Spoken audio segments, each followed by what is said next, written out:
Bonsoir à toutes et à tous. Bonsoir Elske. Bonsoir Clara, bonsoir tout le monde. Je suis très contente de vous retrouver pour ce nouveau webinaire qui va nous prouver encore une fois que les huiles essentielles sont incroyables et surtout sur le plan psycho-émotionnel. Donc elles vont nous dévoiler encore leur secret ce soir. Ce soir, on vous propose de parler de la relation qui peut être parfois un peu conflictuelle avec les parents et les enfants, relation qui peut parfois être incroyablement riche et dense, mais qui peut souvent faire naître des tensions. Donc les huiles essentielles, comme vous le verrez, peuvent vous aider à apaiser les tensions, à trouver votre place au niveau du cercle familial et à vraiment enlever la colère que vous pouvez ressentir contre vos proches. Et Elske vous donnera les clés aromathérapeutiques pour vous aider à déverrouiller tous ces blocages émotionnels, comme vous le savez si bien. Donc il y aura ce soir un échange comme d'habitude avec Elske pendant un moment sur ce thème-là. Ensuite, un échange avec vous et Elske sur les questions que vous avez à lui poser. Et ensuite, une séance d'analyse olfactive. Donc oui, je disais que les relations entre les parents et les enfants peuvent être parfois très riches, formidables, mais elles peuvent devenir noueuses, voire douloureuses. Et souvent, ce sont les enfants les plus profondément affectés par les relations qui peuvent tendre soit les parents entre eux, soit les parents et les enfants. Et il le manifeste de façon différente. Chaque enfant a son propre langage de colère ou son propre langage de frustration. Et je pense que ce sera différent pour chaque enfant. Donc certains, ce sera le pipi au lit ou l'hypertension ou d'autres pathologies. Donc est-ce que vous pouvez nous dire comment les huiles essentielles peuvent aider les enfants à faire ce passage vers la transition d'une relation plus saine et plus riche avec leurs parents et à soigner ces mots en tout cas. Absolument, merci beaucoup Clara. Donc effectivement, je dirais qu'on peut séparer cette discussion en plusieurs étapes. C'est-à-dire il y a vraiment la petite enfance où l'enfant est entièrement dépendant de ses parents. Et dans cette phase-là, donc de la petite enfance, ma première réponse, quoi qu'il arrive, est toujours laurier noble, lavande vraie. C'est vraiment, de toute façon, c'est la première chose à laquelle il faut penser quand il y a des troubles relationnels avec les enfants, surtout pendant cette période-là. C'est-à-dire à l'âge de 2 ans, quand l'enfant commence à taper du pied, à vouloir ne pas sortir du rayon des jouets dans le magasin, à vous faire toute une scène pour plein de choses. Donc c'est ces moments-là où effectivement l'enfant commence à poser son autorité, à tester son autorité, donc sa capacité à dire oui, moi, je veux. Mais finalement, c'est le non parental qui va aussi permettre à l'enfant de se positionner, donc de rencontrer ses limites. Parce que finalement, dans cette phase-là, enfin de toute façon, dans toute phase d'évolution, quand on grandit, ce sont des moments de souffrance quand même, hein, parce que on va se développer, donc bien sûr, on va prendre de plus en plus possession de son espace, de son territoire, de sa personnalité, donc de rencontrer les autres. Il y a toutes ces choses qui se mettent en place et ce sont des phases douloureuses. Donc c'est-à-dire des phases qui sont nouvelles où on doit tester, on doit mettre à l'épreuve des choses et voir voilà ce qu'on peut réaliser. Donc c'est là où effectivement le cadre parental est absolument fondamental. Même si c'est un peu difficile parfois à poser, à tenir, il faut tenir parce qu'effectivement ce cadre parental rassure l'enfant. C'est-à-dire s'il n'y a pas de cadre parental, c'est-à-dire s'il n'y a pas de entre guillemets d'opposition hein, de la part du parent à ce non, où il y a aussi un non qui dit non, on va pas faire comme ça, voilà, qu'il n'y a pas cette confrontation des non, c'est extrêmement difficile pour l'enfant de se sentir en sécurité, parce que il cherche le non, il cherche la limite. Donc quand il n'a pas de non, quand il n'a pas de limite, bah, il n'arrive pas à se construire. Finalement, il est paniqué, il est entièrement perdu. Donc ça, c'est une première chose quand même pour la petite enfance à avoir en tête.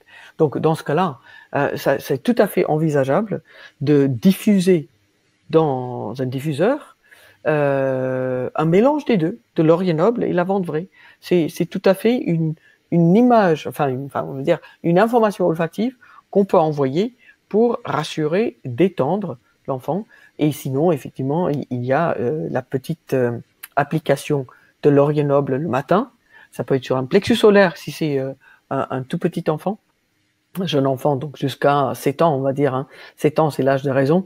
C'est à partir de ce moment-là, il y a quand même des choses qui basculent, il y a des choses qui commencent il y a d'autres solutions que je vous donnerai.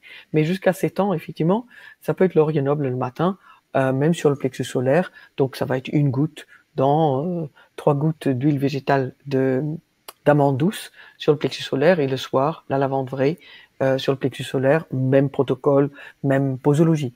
Donc, pendant une semaine, de temps en temps, quand il y a besoin, quand il faut repositionner les choses. Ce qui est très intéressant dans cette application, c'est qu'on rentre au contact de l'enfant physiquement. C'est-à-dire, on n'est pas uniquement dans un langage coercitif, c'est-à-dire on n'est pas tout le temps en train de lutter contre l'enfant, le réprimander, le dire. On sort de ce cadre-là entièrement et on rentre dans le langage non dit, qui n'est pas verbal, qui est vraiment le langage corporel où on va soigner, s'occuper de l'enfant. Donc, c'est-à-dire l'enfant reprend sa place de petit, dépendant, qui a besoin d'être choyé par ces deux êtres qui posent un cadre rassurant pour lui. Donc, si effectivement c'est des familles où il n'y a pas papa et maman à la maison, où c'est des familles où c'est une mère seule ou un père seul qui élève son enfant, où il y a des gardes alternés et tout ça, donc toute cette complexité-là qui peut aussi exister. Mais de toute façon, rien n'empêche de faire l'application laurier noble et lavande vraie. C'est le même parent qui le fait, matin et soir, juste pour reposer ce cadre fondamental. Quoi qu'il arrive, tout le monde on a tous un père, une mère. Donc il y a cette référence de fond qui est archétypale, on va dire, et ça rassure, ça structure, ça pose les choses. Voilà. Merci beaucoup pour ce cadre justement de webinaire. J'avais une question, vous parlez souvent pour donc la maman qui est la lavande vraie, enfin la lavande vraie qui représente la maman, et le laurier noble et le papa. Si par exemple les petits n'aiment pas une odeur ou l'autre et qui peuvent pas forcément s'exprimer ou qui ne l'expriment pas, est-ce qu'on peut en déduire qu'il y a eu une tension larvée ou un peu prévenir les conflits par rapport à l'analyse olfactive qu'on pourrait faire avec les enfants? Ah, ça c'est formidable, évidemment. Bah, déjà, d'une part, on peut dire que, moi j'ai jamais encore rencontré un enfant qui n'arrive pas à dire quand il n'aime pas une huile essentielle, une odeur, d'accord? Donc c'est-à-dire, on s'en rend très très vite compte quand l'enfant est incommodé par la présence d'une odeur. Donc il va le dire très très très très franchement, il n'hésite pas. Et dans ce cas-là, il est hors de question de continuer à travailler avec cette huile essentielle. Bien sûr, il faut être prudent quant à l'analyse qu'on fait, c'est-à-dire si c'est le laurier noble qui n'est pas apprécié, et qu'il y a une tension relationnelle dans le couple, il faut surtout pas que la maman dise ah bah voilà, là ça y est, ah ça c'est encore le père, là c'est le problème. Surtout pas. Surtout pas. Même si vous êtes capable d'analyser que quand même il y a une tension relationnelle en lien avec la place du père. Ça c'est mettre de l'huile essentielle sur le feu. Oui, ça c'est sûr. Il faut surtout pas. Donc on va voir. On aura l'occasion effectivement d'aborder un peu plus effectivement la communication, le travail qu'on a à faire sur soi finalement. Parce que là, je rassure l'enfant pour l'instant, mais finalement, c'est quelque part c'est une façon de commencer à faire le travail réellement aux parents. Parce que quand même, dans la petite enfance, de toute façon, on peut pas dire que c'est l'enfant qui a un problème. Jusqu'à l'âge de 7 ans, c'est toujours le parent qui pose problème. Enfin, qui pose problème. Je reviendrai dessus.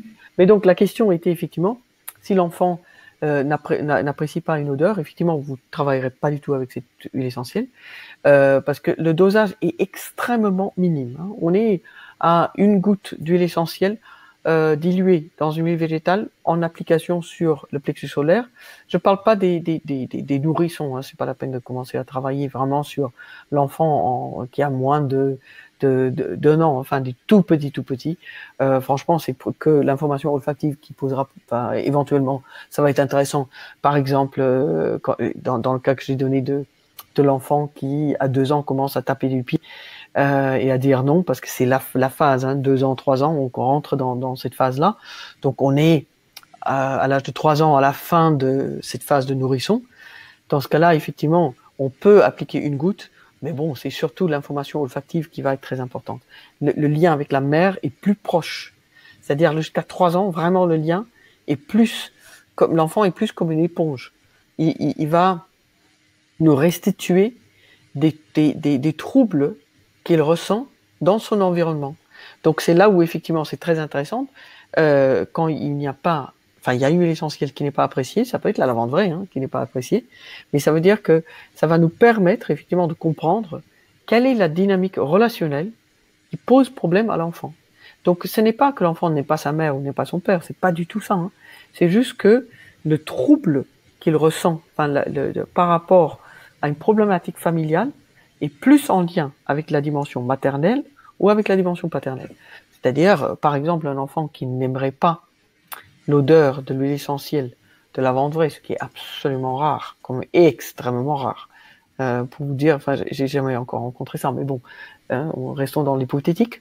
Donc, un enfant qui n'aimerait pas l'huile essentielle de lavande vraie, ça veut dire que il y a de fortes chances que l'enfant ressente peut-être une présence étouffante de sa mère qui fait tout dans la maison et qui exclut peut-être le père. Ça peut être cette chose-là, où il sent qu'il y a une trop forte présence et il aurait envie de plus de présence du côté paternel. Voilà. Ça peut être ce type de situation. Mais donc il faut être très très prudent, ce n'est jamais la faute de l'enfant. C'est-à-dire l'enfant n'a pas un problème avec le père ou avec la mère, c'est plutôt c'est ce refus d'appréciation d'une odeur, ça va nous éclairer sur la dynamique qu'il perçoit comme étant problématique pour ça. Voilà. Donc c'est très intéressant pour le parent en question, donc de prendre le message et faire un travail, on l'abordera, hein, pour vraiment s'interroger sur sa propre anxiété, sa façon d'intervenir auprès de l'enfant. Est-ce que c'est pas ses propres angoisses que l'enfant ressent et lui retourne en quelque sorte? Parce qu'effectivement, dans le cas où un enfant serait allergique ou enfin intolérante à l'odeur de la lavande vraie, il peut y avoir effectivement aussi le refus de la présence de la mère, c'est-à-dire la présence d'une mère angoissée. C'est-à-dire ça l'angoisse même, la présence de sa mère. Donc effectivement, quand la mère arrive à s'apaiser, de toute façon, l'enfant rentre dans l'ordre. C'est vraiment une relation d'éponge, pour ainsi dire. Donc on peut, en tant qu'adulte, appliquer des huiles essentielles sur soi pour faire le travail sur le plan émotionnel sur soi, vraiment ce travail d'introspection, et voir les résultats sur l'enfant, sans appliquer sur l'enfant. Hein, donc ça, c'est la première partie du travail. Est-ce que ça répond à votre question et aux questions dans le sens où vous l'avez posé? Oui, très bien. D'ailleurs, vous parliez d'enfant éponge qui retient toutes les émotions. Et d'ailleurs, il retient tout et il y en a certains qui lâchent au moment du coucher de lit et qui font un pipi au lit qui peut être parfois incompris. Et justement, pour apaiser ces enfants-là et les rassurer, est-ce qu'il y a une synergie pour agir? Absolument, parce que là, effectivement, l'enfant qui fait pipi au lit est plus âgé déjà. C'est-à-dire, on considère que il y a vraiment de l'énurésie à partir de 5 ans. Jusqu'à 5 ans, l'enfant qui fait pipi au lit, bon, c'est pas alarmant. Il faut commencer à se poser des questions, mais c'est à partir de 5 ans, clairement, qu'on considère qu'il y a un problème.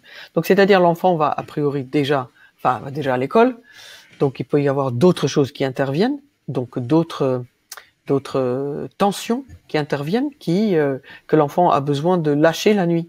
Parce que finalement, dans l'énurésie, il y a quelque chose d'un peu particulier qui se passe, c'est-à-dire qu'il y a deux sphincters dans la vessie.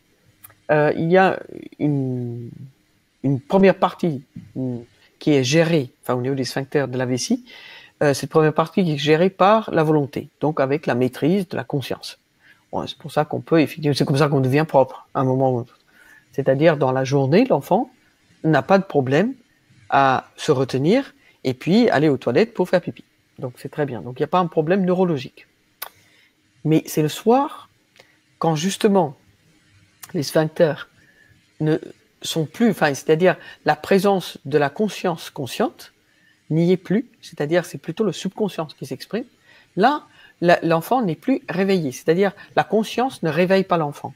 Et dans ces moments de lâcher total, où l'enfant rentre au contact de son subconscient, dans la nuit, et rentre aussi au contact de toutes ses peurs, de toutes ses angoisses. Et c'est comme ça que ça s'exprime. Donc souvent, le pipi au lit est une expression de peur. Donc ça peut être une peur de plusieurs choses. Souvent, c'est la peur d'une figure autoritaire, mais ça peut être juste l'envie de l'enfant de ne pas décevoir ses parents. C'est-à-dire, il peut percevoir la présence du parent qui regarde comment il avance dans ses devoirs, s'il a compris, s'il n'a pas compris, et qui le loupe parfois même. Hein. Ça peut être même un parent qui dit « Attends, c'est vachement bien, tu as très très bien travaillé à l'école, je vois, c'est formidable. La prochaine fois, j'aimerais bien avoir aussi une note aussi importante. C'est très très bien. » Enfin, donc c'est quelque chose qui peut être considéré comme étant positif. C'est-à-dire, le parent s'investit. Mais l'enfant peut en faire quelque chose qui le fait paniquer littéralement, parce qu'il veut bien être aimé de son parent. Il veut bien être loué. Mais du coup, il s'est mis la barre très haute et il commence à avoir peur de ne pas y arriver, de ne pas repouvoir produire le même résultat. Donc, il peut y avoir un ressenti d'excellence, de recherche d'excellence. Donc, il y a de la pression qui émerge. C'est quelque chose que je vois très souvent chez les enfants qui sont brillants, entre guillemets. Hein. C'est-à-dire que tous les enfants sont brillants, on est d'accord. Mais c'est-à-dire où il y a où les enfants à qui on propose éventuellement de sauter une classe. C'est-à-dire des enfants qui sont nettement très très précoces au niveau de leur capacité intellectuelle à comprendre des choses. Mais parfois, la maturité émotionnelle ne suit pas. Ça reste un petit enfant qui a 5 ans. Et pourtant, on lui fait passer des étapes. Donc, il se trouve avec des enfants plus grands qui sont du coup plus performants. Donc, il se met du stress. C'est vraiment cette logique-là. Donc, dans ce cas-là, je suis désolé de vous donner des réponses aussi étayées, pour ainsi dire, mais enfin, on aborde quand même la dimension psycho-émotionnelle, donc il faut bien comprendre. Le sujet est délicat. Qui se joue. Oui, tout à fait. Il faut pas. Enfin, dans cette dimension-là, c'est tellement délicat, et souvent le parent se sent coupable. Donc, il faut absolument éviter ce truc-là. Je vous donnerai de quoi faire. Ne vous inquiétez pas, les parents. J'y arrive. Hein. Je vous donnerai quelque chose pour que vous vous culpabilisiez pas, parce que franchement, je sais que les parents veulent juste bien faire et ils veulent juste soutenir leurs enfants. Et voilà. Hein, on est quand même dans cette logique-là. Surtout si vous êtes là et vous êtes en train d'écouter, participer à ce webinaire.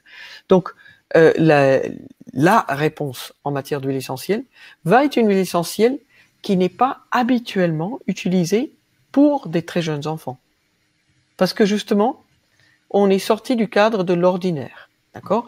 Le pipi au lit n'est pas un phénomène normal, entre guillemets. C'est-à-dire que c'est quelque chose qui correspond quand même à un trouble du comportement, entre guillemets, parce que l'enfant exprime effectivement de la détresse à ce moment-là. Donc, on va travailler avec une huile essentielle qui est qui est hormone ressemblante, c'est-à-dire le cyprès. L'huile essentielle de cyprès, toujours vert, est absolument remarquable pour reparamétrer justement l'équilibre entre l'hypophyse, qui est justement la glande qui est au centre du cerveau, qui est responsable de nos humeurs. Donc, l'hypophyse, et puis tout l'ensemble du système endocrinien. Donc, c'est déjà, vous voyez l'arbre, enfin le cyprès, c'est un arbre toujours vert, donc qui ne connaît pas les frayeurs du passage du temps, ne connaît pas la mort, il est toujours vert, il est toujours on est vraiment dans cette... Et en même temps, c'est une huile essentielle qui correspond sur le plan psychique à un besoin d'excellence.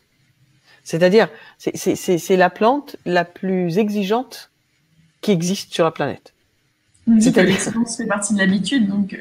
C'est ça, mais cette espèce, absolument. Mais on est dans une logique, enfin, c'est une plante elle-même, enfin, un arbre tellement majestueux qui s'élève et qui élève ses branches même. C'est-à-dire, on est vraiment dans une traction vers le haut, une traction spirituelle. Voilà. Donc, dans ce cas-là, on va pouvoir appliquer 2 gouttes d'huile essentielle de cyprès, toujours vert, mélangée à 6 gouttes d'huile végétale d'amande douce, sur le bas du dos, le soir au coucher, et idéalement, c'est une application qui sera faite par le parent qui, entre guillemets, est le plus exigeant. Voilà. Est-ce que ça vous va? Juste boire un petit coup. Allez-y. Ouais. Et justement, donc là, on parlait d'une manifestation qui peut être l'enurésie, mais il peut y avoir aussi d'autres manifestations comme l'hyperactivité ou le fait de ne pas vouloir avoir de limites, par exemple, de refuser le cadre. Oui. Donc effectivement, l'hyperactivité, ça c'est souvent quelque chose qui émerge quand même plus clairement avec la scolarisation, c'est-à-dire la scolarité. Scolarisation. C'est ça. D'accord. Donc scolarisation. C'est-à-dire, c'est là où on s'aperçoit réellement de la difficulté de l'enfant à se concentrer sur une tâche. C'est ce qu'on entend un peu, enfin, par l'hyperactivité, parce qu'un enfant qui a juste besoin de courir et qui fait un peu le pitre dans tous les sens, bon, d'accord, c'est très normal. L'énergie du bois de l'enfant, de la petite enfance, c'est quelque chose qui portait une espèce de pulsion extraordinaire d'énergie. Donc c'est très très normal pour un enfant d'avoir besoin de se dépenser.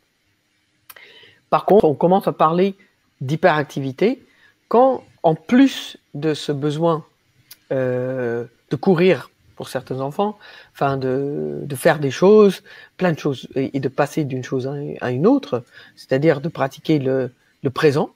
Parce que ça, c'est une particularité aussi des enfants, c'est-à-dire ils peuvent être en train de faire quelque chose, vous leur proposez autre chose, ils laissent tomber ce qu'ils sont en train de faire et ils font autre chose. D'où la difficulté de ranger l'atelier ou l'activité avec laquelle ils étaient occupés avant, parce que ça appartient maintenant au passé, on passe à autre chose. Donc c'est-à-dire il y a une pratique du présent qui est très particulière.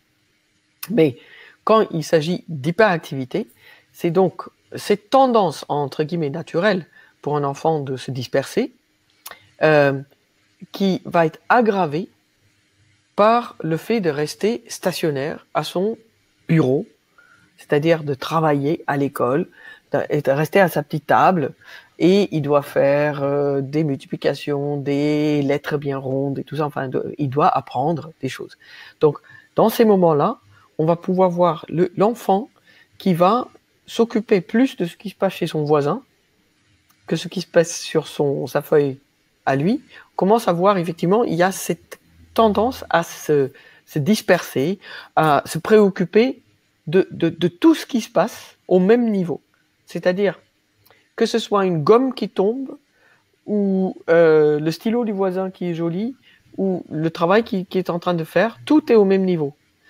Au niveau de l'attention que ça lui demande. Donc là, effectivement, ça devient extrêmement difficile, et c'est de faire apprendre quelque chose à un enfant. Donc, dans ces cas-là, moi j'ai d'excellents résultats en régulant l'énergie de la rate pancréas en médecine chinoise. C'est absolument extraordinaire, parce que ça régule à la fois le rapport aux règles, c'est-à-dire à l'autorité, donc au cadre, qui n'est pas forcément le cadre parental là, ça peut aussi être pour le cadre parental, mais on est plus dans le cadre, effectivement, du travail, donc c'est-à-dire de la tâche intellectuelle. On n'est pas que dans le jeu, on est vraiment dans quelque chose qui commence à être un peu formaté. Et dans ce cas-là, et en plus qui nourrit l'esprit, c'est-à-dire on est dans la réflexion. Donc, en termes de médecine chinoise, la réflexion épuise l'énergie de l'estomac et l'énergie de la rate. Ce sont les deux énergies en termes de principe énergétique, donc c'est le principe de la Terre, donc des deux méridiens, estomac et rate pancréas, sont les deux méridiens qui sont fatigués sur lequel on tire en termes énergétiques par la réflexion. Donc c'est pour ça qu'effectivement, pour pouvoir permettre à un enfant de se concentrer sur une tâche, de bien faire ses devoirs, bien apprendre sa leçon, ça peut être intéressant d'aller travailler sur ce méridien. Donc vous connaissez toutes et tous déjà le point 6 de la rate, c'est pas la peine de indiquer. Mais donc c'est ce fameux point qui se situe à 4 largeurs de doigts, donc de votre enfant. Vous prenez les doigts de votre enfant, vous lui demandez de poser ses doigts au-dessus de la malléole interne, et vous allez prendre donc ces mesures, 4 largeurs de doigts, pour faire une petite application avec un mélange d'huile essentielle ou une huile essentielle unitaire pour réguler cette énergie. Donc dans ce cas-là, vous pouvez tout à fait, très simplement, appliquer une goutte de soit basilic, ça peut être bien, le basilic, soit l'estragon, l'une ou l'autre. Hein.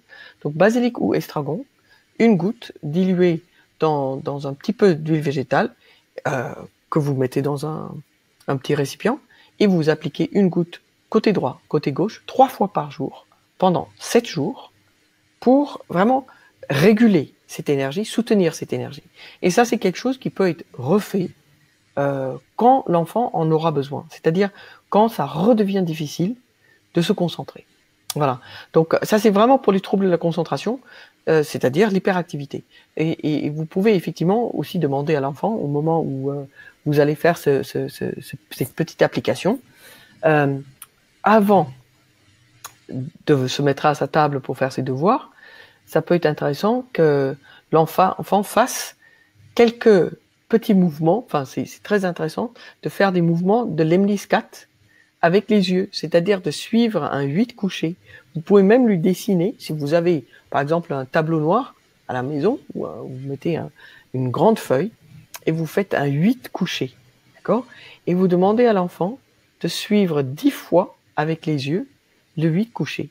C'est absolument formidable comment cette petite technique va permettre à l'enfant de reconnecter les deux hémisphères de son cerveau, c'est-à-dire cerveau gauche, cerveau droit. Donc la capacité à réfléchir, à connecter des règles de grammaire, les maths, et puis la créativité. Donc les deux, parce qu'effectivement il faut associer les deux pour permettre une bonne assimilation des données que vous souhaitez que l'enfant apprenne. Voilà, c'est quelque chose qui marche très très très bien. Merci pour cette technique que les abonnés pourront essayer avec leurs enfants et nous dire leur retour. Mais comme vous disiez tout à l'heure, les enfants sont des éponges et peuvent avoir différentes manifestations.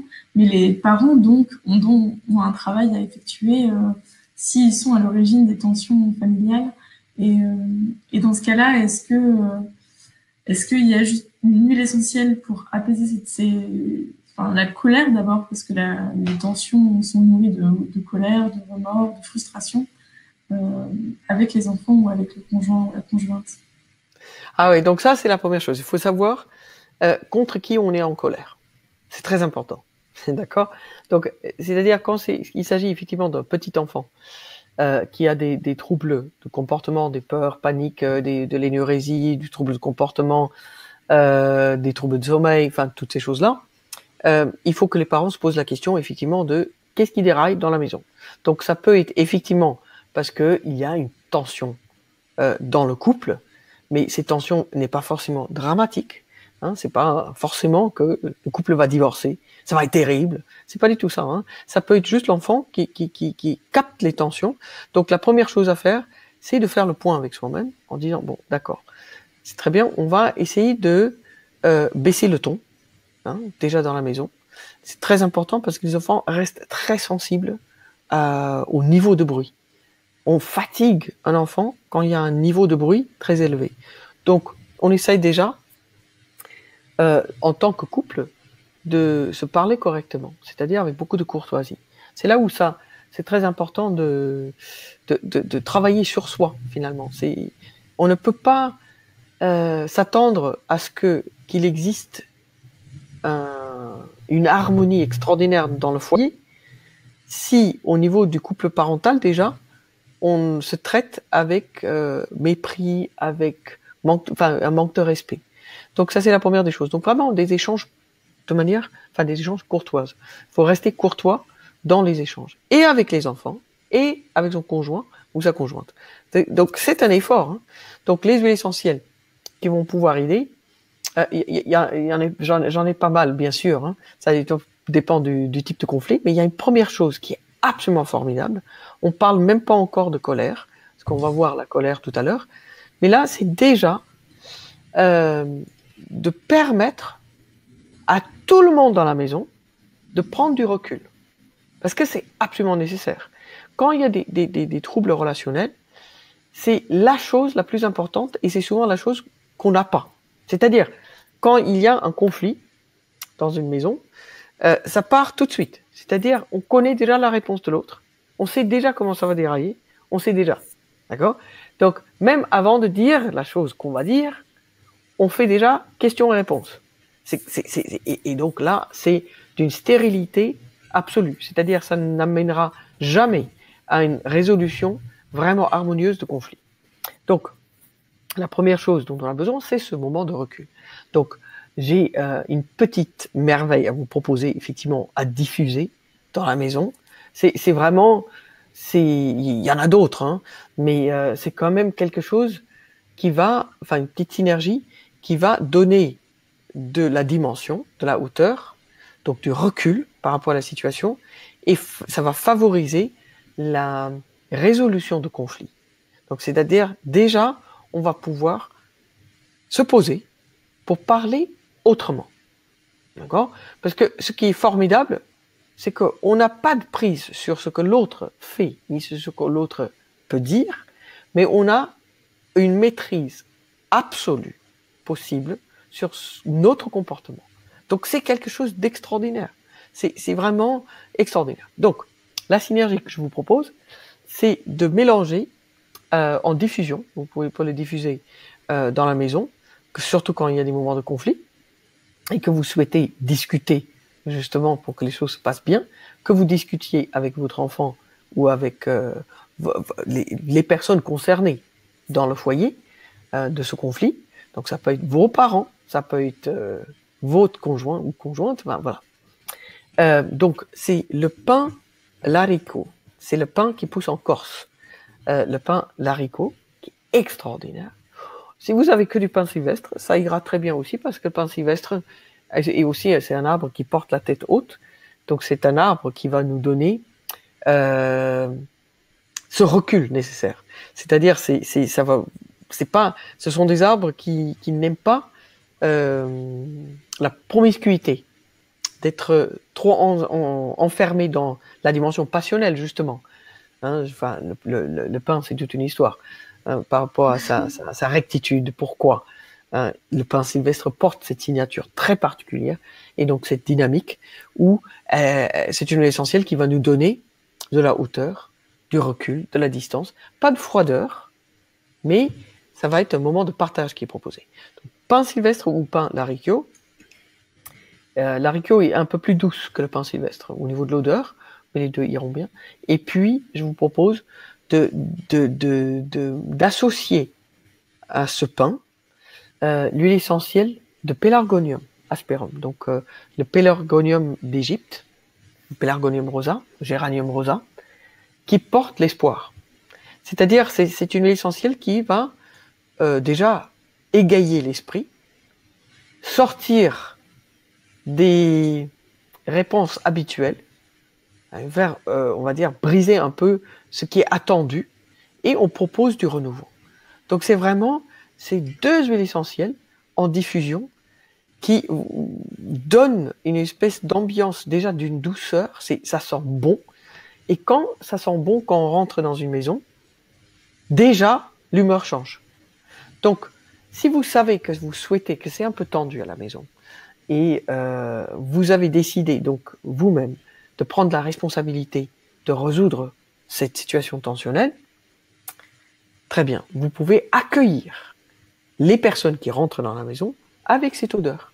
Et vous allez voir déjà comment les visages vont se réjouir. Il va y avoir une espèce de petite brèche qui va se créer. Et donc là, ça va être l'occasion de ne pas attaquer, comme on s'est quitté le matin, on va pouvoir apprécier ce moment d'ouverture et puis commencer à poser les choses. D'accord? D'accord.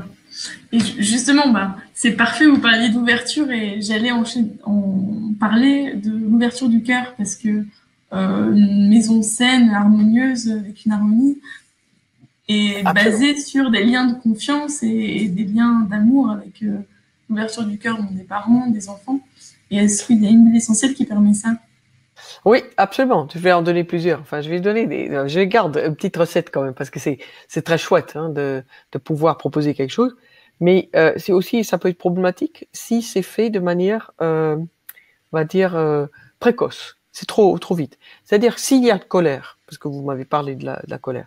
Donc c'est-à-dire, enfin, quand il y a vraiment de la colère chez une personne, soit envers le conjoint à la limite c'est plus facile à gérer que quand il y a de la colère envers l'enfant.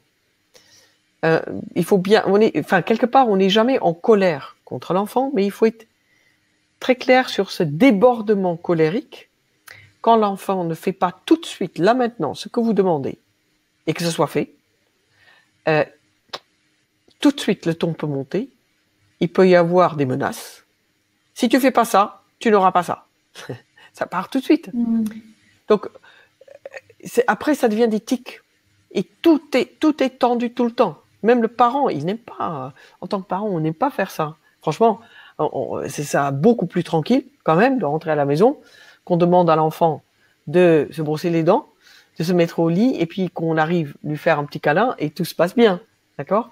Donc souvent, ce qui émerge, c'est que il y a ce moment de tension qui émerge justement avec la fatigue. Il y a un état de fatigue chez le parent qui arrive et lui-même, il n'a pas envie. Donc, c'est ce manque d'envie qui fait qu'il râle contre son enfant, qui ne fait pas assez vite, maintenant, tout de suite, parce qu'il aimerait bien aller faire autre chose. D'accord? Donc, c'est tout ça que l'enfant capte aussi. Et c'est ce qu'on entend par une attention négative. C'est-à-dire, l'enfant va chercher à rentrer au contact de son parent par une réponse négative. Parce qu'au moins, comme ça, il sait que le parent passe un peu plus de temps avec lui. Même si le temps qu'il passe n'est pas très agréable, mais bon, il passe du temps. Donc finalement, une petite session de brossage de dents qui devrait durer 3 minutes peut durer 15 minutes avec des engueulades. C'est-à-dire, c'est une perte de temps pour tout le monde. Ça rime à rien. Donc, c'est très important dans ce cas-là, effectivement, de pouvoir faire le point avec contre qui on est en colère. C'est quoi cette histoire? Parce que finalement, il est très très rare pour le parent d'être en colère contre l'enfant. C'est une expression de frustration, effectivement, parce que le parent aimerait bien faire autre chose, mais qui est contraint lui-même de faire quelque chose. C'est cette espèce de frustration-là. Donc pour ça, effectivement, pour repositionner les choses, il faut pouvoir avoir la maîtrise sur ses propres émotions et pouvoir dire les choses très très clairement. C'est-à-dire, il y a des fonctions, il y a des rôles à tenir et à faire. Donc, on peut partir, par exemple, avec 10 jours d'application déjà pour soi, avec une synergie avec le cèdre de l'Atlas, très intéressant. Cèdre de l'Atlas, je mettrai un peu de romarin verbenone pour l'odeur qui est beaucoup plus douce, sucrée, presque. Donc, on peut partir sur du romarin verbenone, du cèdre de l'Atlas, parce que le cèdre, c'est vraiment l'arbre qui nous permet de poser les choses. C'est-à-dire, c'est un arbre de type terre. D'accord? C'est massif, c'est le chef, c'est-à-dire c'est le parent dans son rôle autoritaire, mais autoritaire bienveillant. C'est vraiment ça. C'est le chef qui est apaisé, qui est tranquille sur sa position. Un cèdre ne se pose pas la question de est-ce qu'on va m'entendre ou pas. C'est-à-dire, on l'écoute, on le voit. Enfin, je veux dire, le cèdre, il est posé. Donc, souvent, les débordements de colère viennent du fait de l'impuissance, le constat d'impuissance. C'est-à-dire, l'enfant n'écoute pas, ne fait pas. Donc, il y a comme une frustration par rapport à sa position d'autorité qui veut juste maintenant que les choses avancent et derrière, vous êtes disponible pour passer du temps avec l'enfant. Donc, déjà, pour vous permettre de mieux maîtriser vos émotions, il y a ce travail à faire avec cèdre et romarin verbenone. Verbenone, c'est en lien avec toujours la projection de futur, d'avenir, et le regret. Hein, c'est une huile essentielle qui fonctionne sur ces deux registres-là. C'est vraiment en lien avec le signe en médecine chinoise, donc c'est-à-dire en lien avec l'identité. C'est l'axe identitaire qui doit être posé. Et puis, une huile essentielle comme laurier noble. Donc le laurier noble, qui est effectivement le chef, qui est dans toute sa brillance, qui va être tonifié, mais enfin c'est aussi le chef, le père, apaisé. Donc c'est vraiment dans la fonction, le rôle du père, du chef, apaisé, donc le rôle d'autorité qu'on va pouvoir appliquer. Donc je vais partir sur une goutte de cèdre, une goutte de romarin verbenone et 3 gouttes de laurier noble. Ça vous fait une synergie avec 5 gouttes d'huile essentielle à diluer à 15 ml, donc c'est une grande cuillère à soupe d'huile végétale. Donc c'est une grande quantité pour l'application que vous allez en faire. C'est-à-dire vous mettez le tout dans un flacon si vous pouvez, et de cette synergie, vous pouvez appliquer au besoin dans la journée sur les poignets. Et puis, enfin, vous appliquez 2 gouttes sur les poignets, vous frottez bien, et vous amenez vos mains en coupe au nez pour faire 3 inhalations, 3 séries de 3 inhalations à chaque fois que vous faites l'application. D'accord? Donc, dans cette application-là, il n'y a aucun risque de toxicité de ces huiles essentielles-là, parce qu'il y a quand même 2 huiles essentielles neurotoxiques. Aucun risque de toxicité, parce qu'on va travailler sur la dimension neuro-psycho-endocrinien, spécifiquement, et c'est juste pour poser les choses, se poser soi-même en tant que référent d'autorité dans le foyer. Et c'est uniquement après avoir fait ce travail-là que, effectivement, vous demanderez à l'enfant maintenant, vous proposerez effectivement d'aller se laver les dents pour qu'on puisse lire une petite histoire, après passer du bon temps. Voilà. Donc c'est vraiment être très clair sur sa requête, sur, vous pouvez même dire à l'enfant, plus vite que tu as terminé, plus on a de temps pour l'histoire. Hein. Je te fais confiance, on y va, on met la petite machine, 3 minutes, tu brosses, voilà. Hein. Donc vraiment, pour changer la façon de parler à l'enfant, que ce soit pas des ordres qui tombent, mais effectivement des contrats. C'est un contrat qu'on signe avec son enfant. Il y a des choses à faire, c'est comme ça. Peut-être il y a des choses un peu plus contraignantes que d'autres, mais on les fait, et derrière, il y a du bon temps. Et ça va éviter que ça déraille. C'est-à-dire que vous emportiez. Si jamais l'enfant il se comporte pas comme il convient, dans ce cas-là, vous laissez faire se brosser ses dents comme il veut. Quand l'heure est terminée, c'est tout, il n'y a juste pas d'histoire. Hein. C'est-à-dire vous vous tenez ferme. Et donc, petit à petit, effectivement, l'enfant, il comprendra bien qu'il a envie d'écouter une histoire. Et voilà. Hein. Mais donc ça, c'est quelque chose qui est qui va vraiment pouvoir vous aider à tenir bon, à ne pas déborder tout de suite dans un état de colère. D'accord. Merci beaucoup. Je parlais de cette ouverture du cœur tout à l'heure. Est-ce que vous pourriez justement, parce qu'effectivement, on peut revenir à cœur. Absolument. Oui, évidemment. Non, mais bien sûr, parce que là, effectivement, pour que vraiment la situation, là, ce qu'on a abordé, ce sont des situations plutôt quotidiennes. C'est-à-dire, j'ai pas abordé des conflits relationnels. Peut-être on aura des questions tout à l'heure, mais des conflits relationnels extrêmement complexes, parce qu'il y a quand même des situations familiales parfois qui sont extrêmement lourdes et difficiles à gérer, avec des différents qui perdurent depuis des générations. Donc vraiment des choses très très très difficiles. Dans ce cas-là, on va travailler bien sûr avec la myrrhe. Ça va être une huile essentielle qui va permettre d'abord d'assainir, de couper, de résilier, c'est-à-dire de laisser partir toute cette amertume, toute cette lourdeur qu'on porte depuis des générations. Donc tout ce travail-là sur les 3 foyers que je vous ai indiqués, effectivement quand on parle de l'huile essentielle de myrrhe, c'est quelque chose de formidable. Donc c'est-à-dire vraiment du lâcher prise dans la profondeur, tenir, cicatriser, penser ces plaies qui durent depuis très longtemps. Donc ça c'est une première chose. Mais Donc pour ce type de situation, mais donc je vais vous laisser me poser vos questions pour qu'on voit effectivement, pour que je réponde à vos questions plus spécifiquement. Mais donc plutôt dans cette notion d'ouverture de cœur dans une famille où a priori tout va bien. Enfin, je veux dire, c'est juste des petites situations conflictuelles qui existent où parfois on crie un peu trop souvent. Hein, ça va très vite et tout, enfin, ça déborde, tout le monde est à bout de nerfs.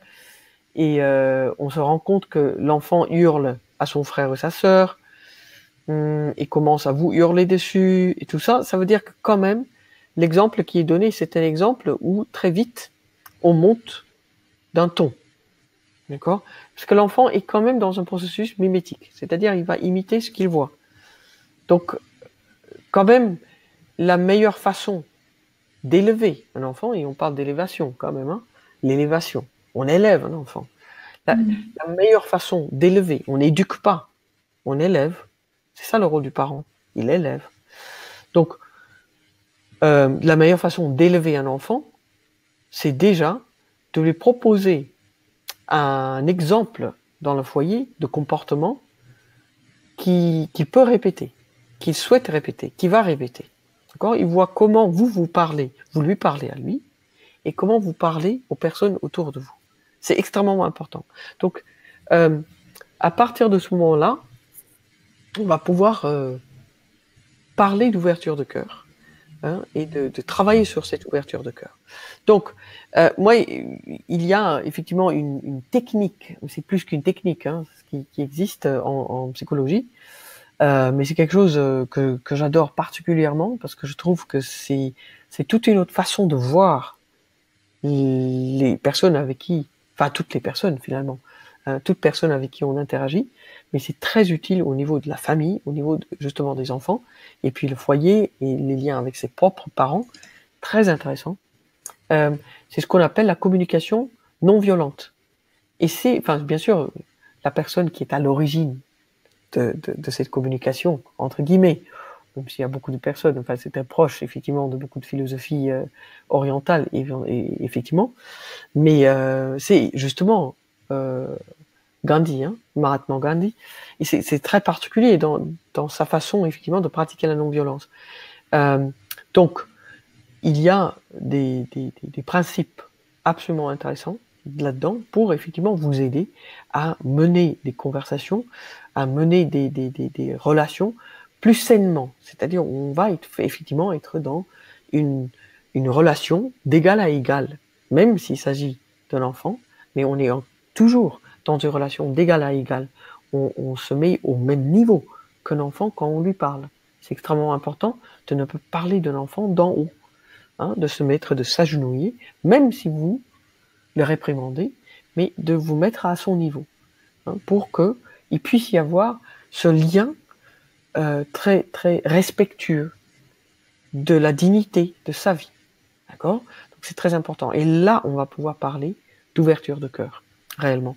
Donc, cette ouverture de cœur peut être tout à fait favorisée, si vous souhaitez aller là-dedans, enfin, travailler dans cette belle alchimie. C'est vraiment une distillation, c'est un travail énorme qu'on fait sur soi-même, hein, mais quand on rentre dans cette volonté de transformer profondément sa façon de parler aux autres et autour de soi, sa famille, de profiter de ces moments d'échange extraordinaires. L'enfant va vous le rendre, c'est extraordinaire, hein. Tout l'entourage va vous le rendre. Mais donc, je peux vous donner donc ma petite recette que j'ai gardée pour vous aujourd'hui parce que je trouve quand même c'est magnifique de faire des choses comme ça. Je sais, c'est merveilleux. Ça va être la rose de Damas, évidemment. On peut travailler avec la rose de Damas pour ouverture de cœur, mais je vais la mélanger à 2 autres huiles essentielles. Donc, je vais la mélanger au cèdre de l'Atlas, justement, parce que c'est le chef apaisé. D'accord ? On est dans cette posture de chef solide, qui est un repère solide. On peut compter sur la personne, on peut faire confiance à cette personne, parce que c'est ça finalement. Pour pouvoir faire confiance à une autorité, il faut pas craindre cette autorité. Il faut savoir que l'autorité est bienveillante. Donc, cèdre de l'Atlas, rose de Damas et le nard de l'Himalaya. c'est vraiment ces 3 grandes huiles essentielles. Vous voyez que là, on rentre quand même dans une autre dimension parce qu'effectivement, on est en train de travailler avec ce qui est le plus précieux. C'est le cœur humain. C'est-à-dire, on peut tellement blesser quelqu'un et être blessé soi-même par des non-dits et des confusions relationnelles où effectivement, on peut blinder le cœur, fermer le cœur pour ne pas souffrir. Mais là, finalement, ce que je vous propose, c'est plutôt d'ouvrir le cœur et de ne pas fermer. Même s'il y a des attaques, a priori, qui viennent de l'extérieur, de pouvoir écouter, observer, avoir de la distance, justement, du recul par rapport à ce qui vient vers vous, et ne pas tout de suite répondre, mais écouter ce qui se passe et dire, écoutez, si j'entends bien, il y a de la frustration, il y a de la colère. Voilà, c'est ce que j'entends. Voilà. Est-ce que c'est quelque chose que j'ai fait qui vous rend malheureuse comme ça ou vous pose problème comme ça? Donc on va pouvoir avoir ce moment de recul, de respect de l'autre, de le désarçonner finalement dans son rapport habituel qui peut être absolument conflictuel. Hein. La violence appelle la violence. De toute façon, dès que vous rentrez dans ce registre-là, c'est perdu pour tout le monde. Personne ne peut gagner. C'est la guerre. Personne ne gagne une guerre, de toute façon. Donc, ce n'est pas possible. Donc, et dans des processus de paix, il y a toujours un camp qui décide. Hein. Il y a qu'une personne qui décide à un moment de faire autrement pour que ça ne rentre pas en crescendo. Donc, pour ce mélange, on peut en faire plusieurs choses. Diffuser l'huile essentielle de rose, c'est un peu compliqué, donc, parce que quand même, elle est très chère. Donc, je vais plutôt vous proposer de faire une synergie que vous pouvez garder précieusement. Donc, on va partir sur 5 gouttes d'huile essentielle de rose Damas, 2 gouttes de nard de l'Himalaya et 3 gouttes de cèdre de l'Atlas. D'accord? Donc, avec ces 10 gouttes, vous pouvez faire un mélange dans 15 ml d'huile végétale, donc une huile végétale fluide, et surtout qui n'a pas une forte odeur en tant qu'huile végétale. Comme l'amande douce, c'est très bien parce qu'en plus c'est la famille des rosiers, donc ça tombe très bien. Et puis vous allez pouvoir appliquer cette synergie, donc 3 gouttes de cette synergie, sur le plexus solaire. Vous pouvez aussi l'appliquer sur le plexus cardiaque. Si vous l'appliquez sur le plexus solaire, c'est plutôt pour vous déstresser. Si vous l'appliquez sur le plexus cardiaque, c'est vraiment l'ouverture de cœur. D'accord? Donc ça peut être l'un ou l'autre, c'est en fonction de là où vous sentez qu'il y a de la tension. S'il y a une tension viscérale, vous sentez que ça va être difficile, effectivement, vous l'appliquez sur le plexus solaire. Si c'est plutôt, vous sentez que ça va et c'est apaisé, et vous voulez justement faire bénéficier tout le monde de cette belle ouverture de cœur que vous avez, tout en étant quelqu'un de confiance, on va l'appliquer plutôt sur le plexus cardiaque, donc un peu plus haut, sur le thorax. Et vous appliquez 3 gouttes. C'est vraiment quand vous en avez besoin. D'accord? Quand vous avez besoin de ce soutien, c'est souvent dans des moments de la journée où vous sentez qu'effectivement, ça va être peut-être un peu difficile de garder votre calme. Donc vous décidez de changer votre façon de vous adresser à la personne, à votre enfant, et vous appliquez d'abord cette huile essentielle. Et très vite, les enfants, d'ailleurs, si c'est avec un enfant que vous travaillez, va associer cette odeur qui embaume votre présence et votre voix, la tonalité de votre voix, votre tranquillité. Il saura que, effectivement, c'est maintenant un espace où il va pouvoir être entendu. Souvent, chez les enfants, c'est une difficulté d'être entendu. C'est-à-dire, ils ont juste envie de jouer. Et on ne les entend pas, on leur demande de faire autre chose. Donc, si vous entendez ça, vous prenez ce petit moment avec les enfants tous les soirs, de faire un petit débriefing sur leur journée. Qu'est-ce qu'ils ont aimé dans la journée? Qu'ils disent bien ce qu'ils ont aimé. Ça éduque le merci, ça éduque l'ouverture de cœur déjà, la reconnaissance. Qu'est-ce qu'on a aimé aujourd'hui? Donc, on va réfléchir. Vous laissez parler. S'il ne trouve pas, ne lui proposez rien. Laissez à l'enfant le temps de trouver sa parole, de dire ce qu'il a aimé. Et puis, vous pouvez lui demander, et est-ce qu'il y a quelque chose que tu n'as pas aimé trop dans ta journée? Et vous le laissez dire ce qu'il n'a pas aimé. Donc, oui, vraiment, n'essayez pas de justifier. N'essayez pas de lui dire c'est pas bien. Bon, oui, mais quand même, de raisonner. Parce que dans ce cas-là, vous mettez en doute son vécu. Donc c'est juste un moment de partage qui, quand ils se sont écoutés, il va vous le rendre. C'est-à-dire, il va vous écouter.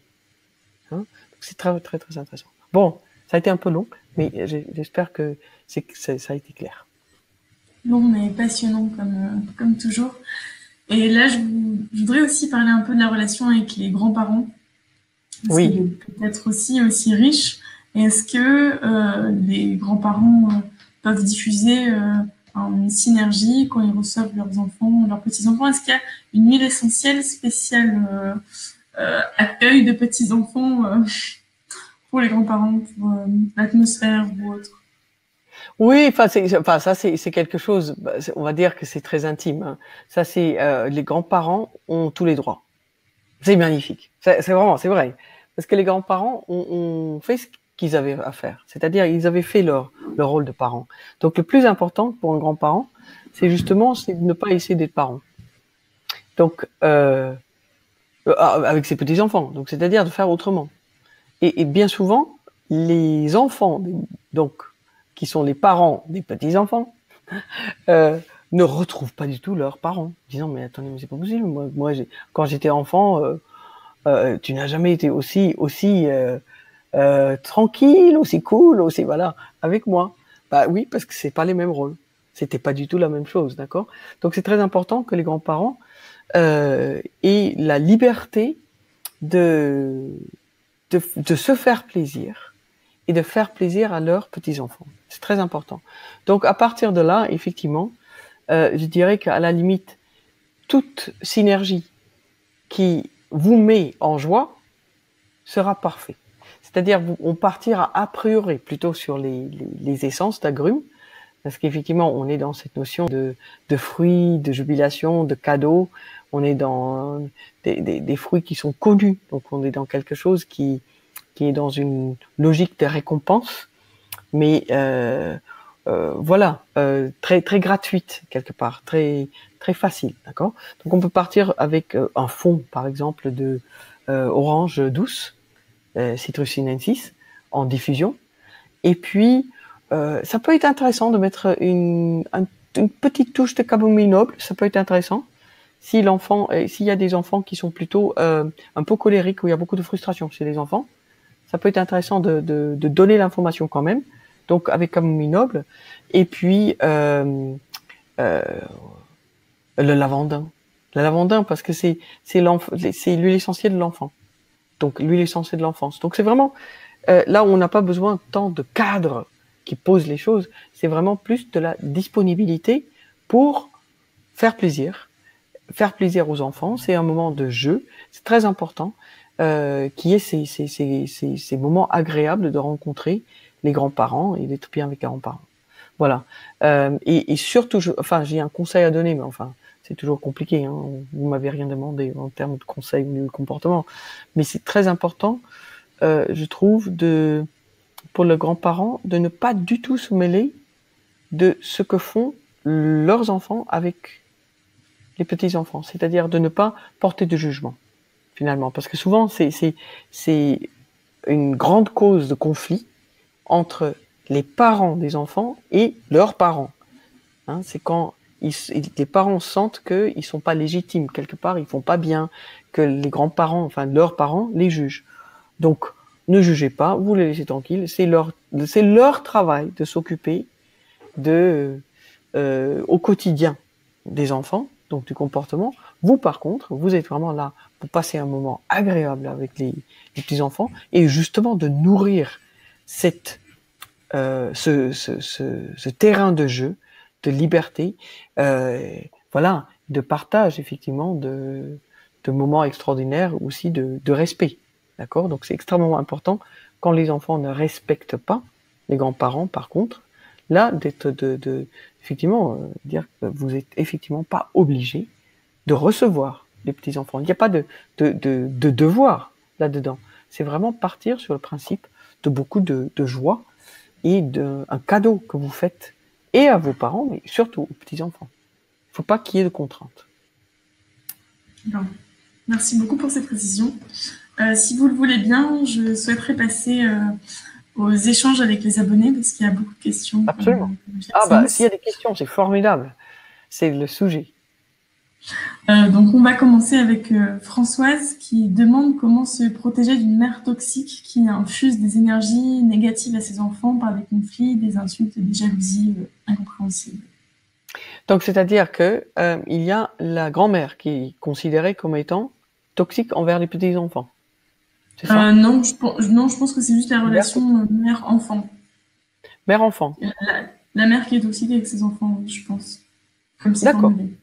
D'accord, d'accord. Non, non, parce que, enfin, parfois il y a effectivement des tensions dans dans des générations. Donc, qu'est-ce qu'on fait avec une mère toxique? Ah, qui infuse des paroles méprisantes, toujours des jugements à ses enfants. Ben justement, il faut sortir du jeu où enfin, il faut sortir du jeu. C'est très très difficile à faire, surtout parce que c'est une mère. Et il y a une chose extrêmement difficile à faire, c'est euh, euh, de couper, entre guillemets, avec sa mère. Et ça ne veut pas dire couper la relation en tant que telle, mais il faut couper la relation toxique. Ça, c'est très important. Donc, la seule personne qui peut le faire, c'est l'enfant. C'est la personne qui ressent la relation comme étant toxique. Donc, ce n'est pas la responsabilité de la personne qui, entre guillemets, est l'agresseur. Parce que la personne n'en a même pas conscience. Donc, ça tombe bien parce qu'on peut travailler dessus. Donc, pour ça, effectivement, c'est le myrrhe. C'est l'huile essentielle de myrrhe amère. C'est une huile essentielle qui va être absolument extraordinaire pour permettre à une personne de se protéger, entre guillemets, de cette emprise négative d'une autre personne, d'une tierce personne. D'accord? Donc, une personne qui a une emprise sur sa vie.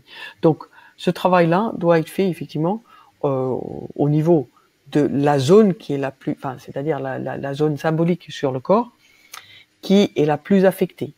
Donc, et ça peut être toutes les zones, c'est-à-dire on a ces trois foyers que vous connaissez maintenant, le foyer inférieur qui se situe au niveau du pubis, donc sous le nombril, à cet endroit-là, ça c'est plus en lien avec des relations familiales qui durent, effectivement, c'est tout ce qui est depuis toujours. Et c'est même du transgénérationnel, c'est-à-dire il y a un comportement comme ça qui saute des générations, où il y a quelque chose de très toxique, on va dire, de la mère envers ses enfants.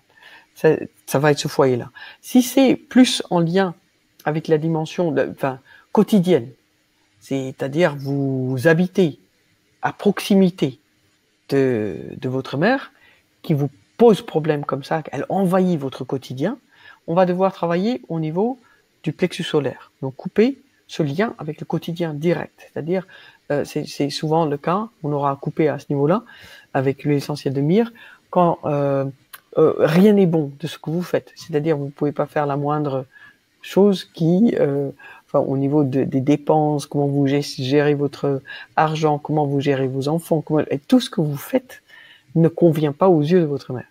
Et elle va cracher du venin ou critiquer, d'accord? Ce quotidien, tout le temps, où c'est vraiment très, très, très insidieux et permanent. Ça va être très intéressant de travailler sur ce foyer-là.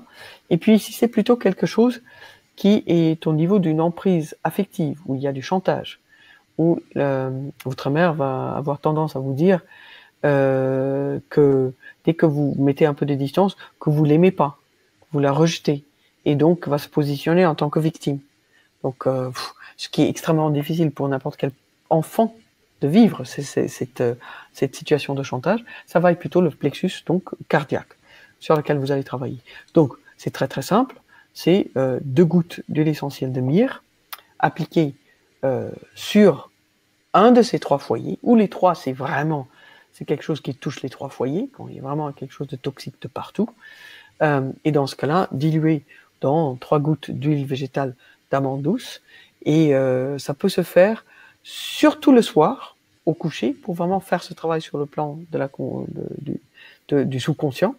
Et voilà, donc le soir, pendant...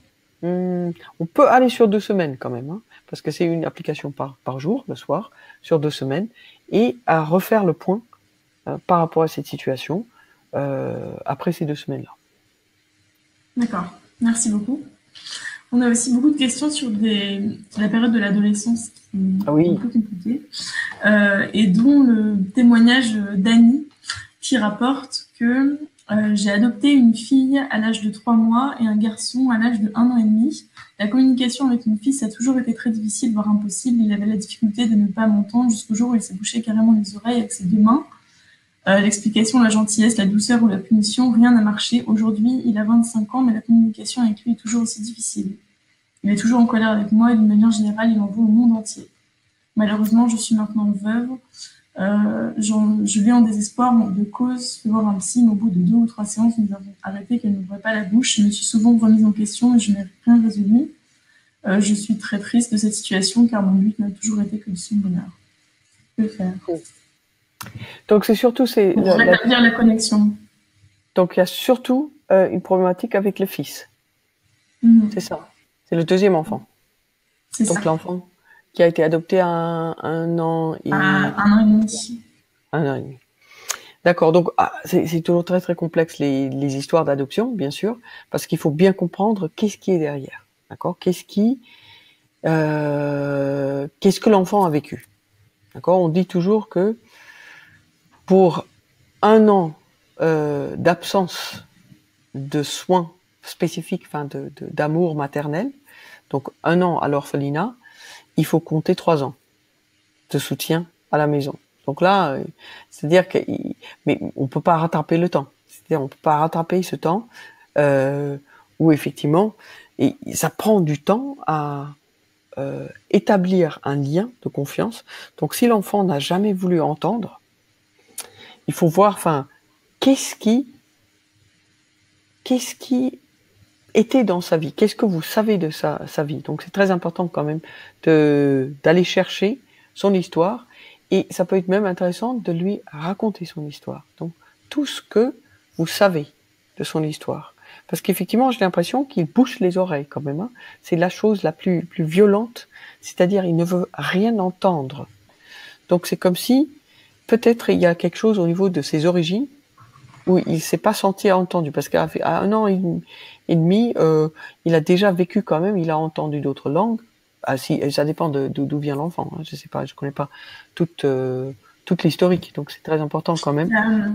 Désolée, il y a Annie qui précise, mon fils a perdu sa maman et sa jambe gauche le même jour. D'accord.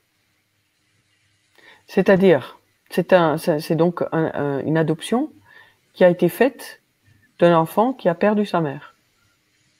C'est ça. C'est ce que je crois comprendre aussi. Très très complexe, parce qu'effectivement, la jambe gauche et la mère. Très étrange. C'est-à-dire, il a perdu un de ses piliers. Ses piliers profonds, enfin, les piliers sur qui il pouvait compter.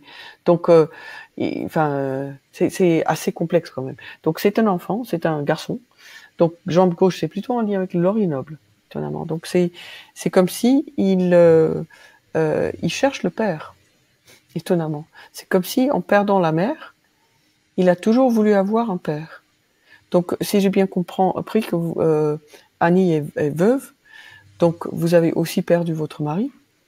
Donc, c'est très important, effectivement, pour cet enfant, ça peut être extraordinaire de travailler avec lui ses blessures d'enfant. Parce que lui, finalement, sa réaction, même maintenant, il est grand, hein, sa réaction est encore en lien avec le traumatisme vécu du rejet, enfin de la perte de repères profonds, donc les deux racines de vie, père et mère. Donc il y a vraiment une recherche profonde. Donc moi, la première chose que je ferais, enfin comme ça, c'est très compliqué, hein, parce que effectivement, je connais pas la situation, j'ai pas vu l'enfant, on est d'accord, hein, ça peut pas être une consultation. Mais quand même, dans la logique, ce que j'irais chercher, c'est d'abord de travailler sur la dimension du masculin en lui, c'est-à-dire lui refaire trouver sa valeur, qui est aussi le masculin et donc l'image du père. Et donc ça peut être très intéressant, s'il l'accepte, de travailler sur le point source, donc c'est-à-dire du point sous les clavicules, ce point source du méridien du poumon, qui est en lien avec la valeur de soi, parce que ce refus, c'est comme si peut-être il se sent coupable. C'est comme si il se sent coupable de ne pas avoir pu sauver, protéger sa mère. Il y a quelque chose, donc c'est-à-dire il n'a pas été digne de son amour, et donc il s'en veut encore. D'où la perte de la jambe gauche. C'est-à-dire il ne se sent pas digne de tenir sur ses deux pieds en tant qu'homme, parce qu'il quelque part, il s'est senti responsable de cet abandon, de cette perte de sa mère. Donc il faut revenir sur cette chose-là. Enfin là, bien sûr, il faudrait travailler avec une personne professionnelle qui va pouvoir accompagner, vraiment écouter la souffrance de l'enfant, mais ça va être Laurier Noble, ça va être extraordinaire. Ça va être Laurier Noble sur le point source du méridien du poumon, dans le but de lui donner la valeur de soi, qui n'y est pour rien dans cette histoire-là, et que maintenant, c'est grand temps pour lui de rentrer chez lui, c'est-à-dire d'honorer sa vie. Merci pour ces... Vraiment, Annie, n'hésitez pas à donner un retour. Hein. C'est vraiment une histoire assez bouleversante. Il y a également Clara, dont le témoignage est pour une adolescente qui rejette son père, invente des histoires et s'éloigne de la réalité. Y a-t-il une synergie qui lui fasse garder les pieds sur terre et reprendre confiance en elle, éviter de mentir? Ah oui, d'accord. Voilà. Oui, bien sûr, bien sûr. Ah, ça, parce que quand elle est partie effectivement sur des mensonges, c'est-à-dire qu'il y a un manque de confiance. Elle pense qu'elle sera rejetée si elle dit la vérité.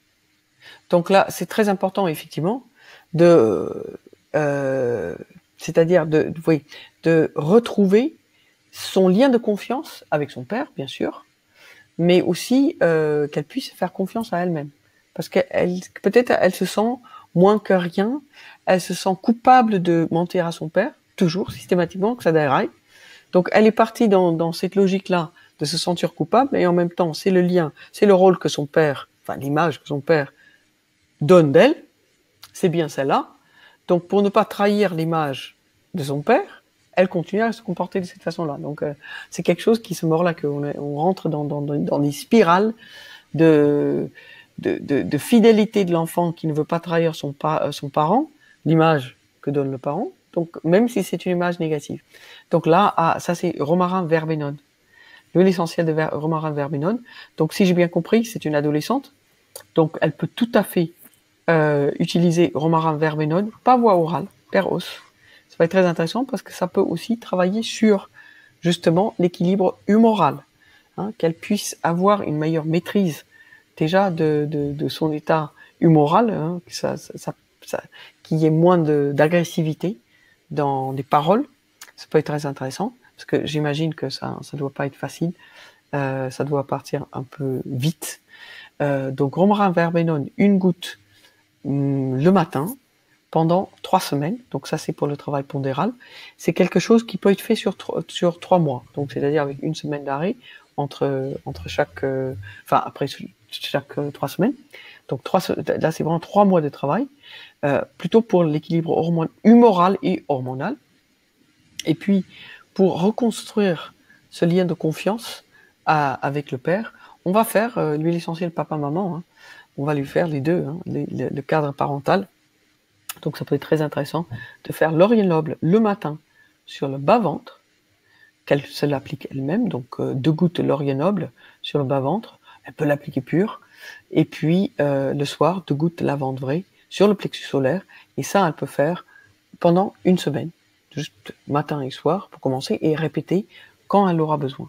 Donc c'est important aussi effectivement de parler avec elle, évidemment, hein, de créer une zone de confiance pour pouvoir repartir sur de nouvelles bases, sur un contrat de confiance, d'accord ?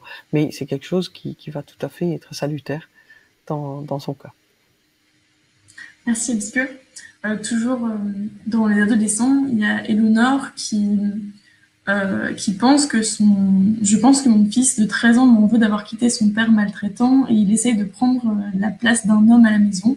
Il veut toujours avoir le dernier mot. Je vis seule. Je vis seule avec mes 2 enfants. Mon fils est l'aîné. Que faire pour éviter les disputes et avoir plus de respect. Donc, une huile essentielle pour la place au sein de la famille. Absolument. Donc ça, c'est très important, effectivement, déjà, parce que pour la mère, de pouvoir se tranquilliser au niveau de l'angoisse et sa place à elle. C'est-à-dire, c'est tout le travail de respect. C'est extraordinaire que vous êtes arrivé à vous sortir d'une situation qui était où il y avait de la maltraitance envers vous. Donc c'est formidable. C'est pas évident. Donc c'est une chose extraordinaire. Mais à la limite, c'est compliqué à dire, mais quand même, il peut y avoir cette même chose qui continue. C'est-à-dire, si ce n'est pas le mari, votre mari, ça peut être le fils. Parce que le fils va aussi s'identifier à son père. C'est tout ce qu'il a toujours vu. Et il a bien sûr souffert de vous voir humilié, blessé, toute cette situation-là, mais en même temps, c'est le repère, c'est le cadre qu'il connaît. Donc, c'est très important, effectivement, déjà, pour vous de partir avec un reparamétrage de votre place, de la dignité de votre vie et de votre place dans la famille. Donc, ça peut être intéressant de travailler avec la verveine citronnée pour travailler au niveau de la nouvelle place, la place que vous procurez dans ce foyer en tant que mère et père, entre guillemets, parce que c'est effectivement vous qui faites les règles. Ce n'est pas parce que votre fils a 13 ans que c'est lui qui doit prendre la place de son père. Donc il faut être très très clair par rapport à ça et vous donner le courage effectivement de positionner les choses comme ça, mais de repartir sur effectivement du contractuel. C'est-à-dire c'est vous qui payez la maison, c'est vous qui remplissez le frigo, c'est vous qui faites les règles dans la maison. Ces règles doivent être respectées parce que vous êtes en collectivité. Si votre enfant n'entend pas, et il peut pas, dans ce cas-là, effectivement, il ne peut pas vivre avec vous. C'est aussi, c'est-à-dire, à un moment, c'est dur à dire, mais c'est très important que l'enfant entende qu'il est enfant. C'est-à-dire, il a la place dans votre foyer, mais c'est vous qui décidez pour lui. C'est très important. Donc, la verveine citronnée en diffusion, mais je le diffuserai effectivement dans un petit diffuseur à ultrasons. Donc, de temps en temps, vous le diffusez, et c'est vraiment votre odeur, votre huile essentielle à vous. C'est-à-dire qui marque votre territoire, qui marque votre place. Ça va vraiment vous encourager à tenir bon. Et après, ça peut être très, très salutaire de faire tout un travail de libération avec l'encens sur vous-même pour que effectivement vous vous fassiez respecter. Il y a tout ce travail de respect de votre valeur, de votre dignité, et qu'on ne déborde pas sur votre espace privé et qu'on vous respecte dans votre place. Donc effectivement, avec l'encens sur le point 4 du gros intestin, à volonté. Vraiment, vous avez besoin de stimuler ce point-là pour vous permettre du recul, du lâcher prise par rapport à une situation, mais aussi effectivement de couper toute ancienneté émotionnelle par rapport à une situation, des scories du passé qui n'ont plus lieu d'être. Donc vraiment pour assainir pour toute la famille, la maison. Après, effectivement, ça peut être utile, effectivement, de proposer à l'enfant, effectivement, de l'aide s'il a besoin, effectivement, lui-même, vous avez du mal à faire toute seule, mais effectivement, de le proposer, d'aller parler à quelqu'un pour que vous puissiez entendre sa souffrance. Mais il est hors de question qu'il se comporte comme son père. Il faut donc, effectivement, lui parler, effectivement, de l'homme, peut-être même de son père. Qu'il a aussi des qualités, mais il y a des choses qui ne sont pas, vous les avez justement quitté votre mari, parce qu'il y a des choses qui ne sont pas respectueuses, et donc ce n'est pas possible. Il ne faut pas que lui devienne ce type d'homme, mais tout en valorisant quand même la figure paternelle, la part du père qui a fait que vous avez aimé un jour cet homme. Merci Elske. Sophie demande que donner à un enfant qui a peur de l'école et qui déclenche des maux de ventre avant d'y aller. Ouh, extraordinaire. Bon, Oui, ça veut dire qu'il doit y avoir une sacrée pression. Il faut quand même voir à partir de quand. Quand est-ce que ça a émergé? Parce que c'est pas normal pour un enfant d'avoir aussi peur quand même d'aller à l'école. Donc il peut y avoir une contrariété avec, enfin, soit il est maltraité, c'est-à-dire il y a comment on appelle ça, du harcèlement de la part de copains ou de copines. Il peut y avoir ça, donc quelque chose. Donc dans ce cas-là, il faut, enfin, de toute façon, toujours en parler à l'enfant, savoir qu'est-ce qui se passe, pourquoi, qu'est-ce qui te fait tellement peur, parce que c'est la peur au ventre. Hein. Donc dans ce cas-là, de toute façon, c'est la marjolaine. C'est la marjolaine à coquille qui est absolument formidable en massage sur le plexus solaire. Vous pouvez commencer le soir, la veille, avant d'aller à l'école, on prépare déjà qu'on puisse effectivement exprimer les choses et le lendemain matin, avant d'aller à l'école, donc 3 gouttes de marjolaine diluées dans une cuillère à café, une petite cuillère à café d'huile végétale, en massage du plexus solaire, le ventre, donc vraiment prendre le temps le matin de préparer le fait de l'aller à l'école, mais il faut effectivement, vous ne pouvez pas envoyer votre enfant à l'école s'il y a une situation qui reste complexe sans avoir adressé la question, c'est-à-dire vraiment sans être allé au bout de ce qui se pose comme problématique pour l'enfant. Donc là aussi, on intervient sur l'écoute et ce moment préférentiel avec l'enfant où vous êtes en train de masser l'enfant, d'écouter, rester à son écoute, avec cette huile essentielle qui est extraordinaire pour justement couper les obsessions. Donc parfois l'enfant montre ses propres fantasmes dans la tête. Hein. Ça n'a jamais été quelqu'un qui l'a maltraité ou a été méchant à son égard, mais l'enfant le perçoit comme tel. Ça peut être ça aussi. Hein. Donc, mais ça permet effectivement d'ouvrir ce côté obsessionnel, parce que c'est systématique, il y a quelque chose d'obsessionnel. Donc il faut stopper l'obsession pour arriver au bout, c'est-à-dire au bout de la question, des questionnements, savoir qu'est-ce qui se passe, qu'est-ce qui te fait tellement peur. Et donc on va appliquer ce petit massage pour qu'il n'y ait plus cette peur. Mais il faut donner les armes, entre guillemets, à l'enfant de pouvoir répondre s'il y a besoin. Il y a quelque chose qui marche très bien, moi je trouve, c'est absolument formidable, j'ai appris à mes enfants, parce que ce sont des êtres extrêmement sensibles, effectivement, des êtres, enfin surtout l'aîné, oh là là, une sensibilité extrême. Et donc, elle pouvait être touchée par la moindre remarque, le moindre regard. Et en plus, elle a une sensibilité tellement à fleur de peau, elle capte tout. Donc, je lui ai appris ce que j'appelle miroir magique. C'est-à-dire, elle envoie, elle a un miroir dans les mains. Et quand quelqu'un lui envoie quelque chose qui la blesse, elle sent que l'intention n'est pas bonne derrière, elle met le miroir et c'est retour à l'envoyeur. C'est-à-dire, vraiment, on ne prend pas du tout. C'est-à-dire que on ne prend pas ce qui il faut pas être atteint de quelque chose. Hein. Donc, il faut pas continuer le miroir magique trop longtemps parce que sinon l'autre peut vraiment recevoir ses propres saloperies entre guillemets. Donc, vous pouvez effectivement apprendre à votre enfant à faire le miroir magique ailleurs vers le ciel, enfin ou vers la terre, enfin tout ça, mais amener effectivement à ne pas être touché. D'accord ? On peut aussi imaginer une cloche lumineuse. Enfin, il y a plein de choses, des petites techniques comme ça. Qui peuvent plus faire partie des techniques de développement personnel, mais ça reste extrêmement utile. Mais le miroir magique marche bien pour protéger les enfants qui prennent trop à cœur tout ce qui se passe et ils sont trop sensibles. Et donc la marjolaine quelque part, c'est l'huile essentielle. Enfin, elle fait pas tout à fait miroir magique elle en tant que telle, parce qu'elle va être plutôt dans le fait d'accéder à ce qui est non dit en soi. C'est-à-dire, ça va ouvrir la parole, permettre à l'enfant de dire des choses. C'est pour ça que je l'avais conseillé à un enfant qui a peur, effectivement, au ventre, comme ça, avant d'aller à l'école. Il faut trouver la clé, il faut comprendre qu'est-ce qui se passe, il faut l'entendre. Voilà. Merci. Vous parlez justement des enfants sensibles. Juste une petite parenthèse, vous pouvez dès à présent m'indiquer les huiles essentielles que vous n'aimez et celles que vous n'aimez pas, parce qu'on va très prochainement passer à la séance d'analyse tactile. Encore une ou deux questions. Celle de Claire, justement, sur les enfants qui sont sensibles, parle de son fils aîné, qui est un enfant précoce de 11 ans.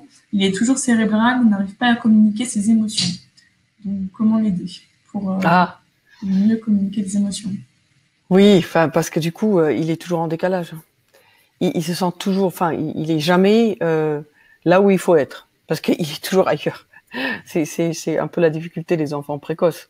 C'est-à-dire, ils sont tellement brillants, ils sont tellement dans autre chose qu'ils trouvent pas leur place, hein, du tout, du tout.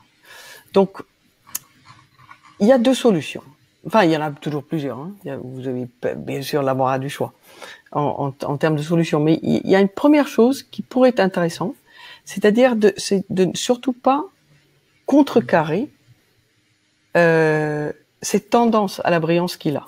C'est-à-dire, plutôt que de lui donner une huile essentielle qui va le détendre, on va lui dire, bah, sois plutôt tranquille, sois cool, tout ça, qui marchera peut-être pas aussi rapidement que l'autre. J'irai plutôt dans sa tendance. C'est-à-dire, je peux lui proposer justement quelque chose qui lui ressemble, qui est effectivement dans la tête dans les étoiles, la tête haute, ailleurs, un peu solitaire, pas forcément compris des autres, donc du coup assez proche de sa mère, parce que voilà, c'est pas évident. Donc là, ça va être Pain Sylvestre, absolument. C'est vraiment le Pain Sylvestre qui a cette particularité. Et là, c'est vraiment l'huile essentielle des intellectuels, des personnes qui ont besoin de leur tour d'ivoire, donc d'être un peu dans leur monde. Donc ça peut vraiment le rassurer. Au lieu de rentrer dans une huile essentielle qui va le détendre, comme par exemple l'huile essentielle de la lavande vraie, ça peut le détendre, mais enfin j'irais plutôt sur le Pain Sylvestre. Donc Pain Sylvestre pour 11 ans, en diffusion, très bien. Ça marche très bien.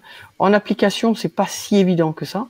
Donc plutôt en diffusion et dans son espace, dans sa chambre. Donc ça peut être bien de lui avoir un petit diffuseur qui gère tout seul, avec ses 10 gouttes de l'essentiel de Pain Sylvestre qu'il met dedans pour le détendre, parce que c'est son esprit. Et quand on se sent chez soi et reconnu pour ce qu'on est, pour sa particularité, déjà il y a beaucoup de choses qui se détend en nous. Donc voilà ce que je conseillerais plutôt pour ce type de situation. Merci beaucoup Elske. Dernière question qui n'est pas sur le sujet. Greta demande quoi faire en cas de transpiration excessive. Pour un enfant ou pas pour elle?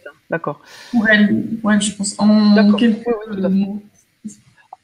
Ça, donc la première chose, c'est effectivement de reparamétrer le système endocrinien, parce que, enfin, le système nerveux, parce que c'est pour ça qu'il y a une transpiration excessive. C'est dès qu'il y a du stress. Donc c'est la mauvaise gestion de stress finalement qui déclenche cette transpiration excessive, parce que c'est une réaction de stress qui peut absolument pas être contrôlée.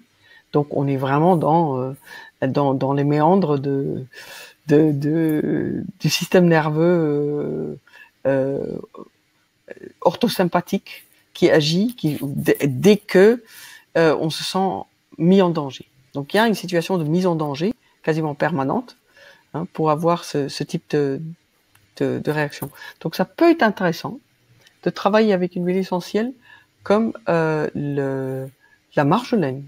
C'est justement la marjolaine à coquille, c'est celle qui coupe les obsessions, ça c'est sûr, mais c'est aussi une huile essentielle qui va activer très puissamment le système nerveux parasympathique, c'est-à-dire le système nerveux qui est responsable de la détente.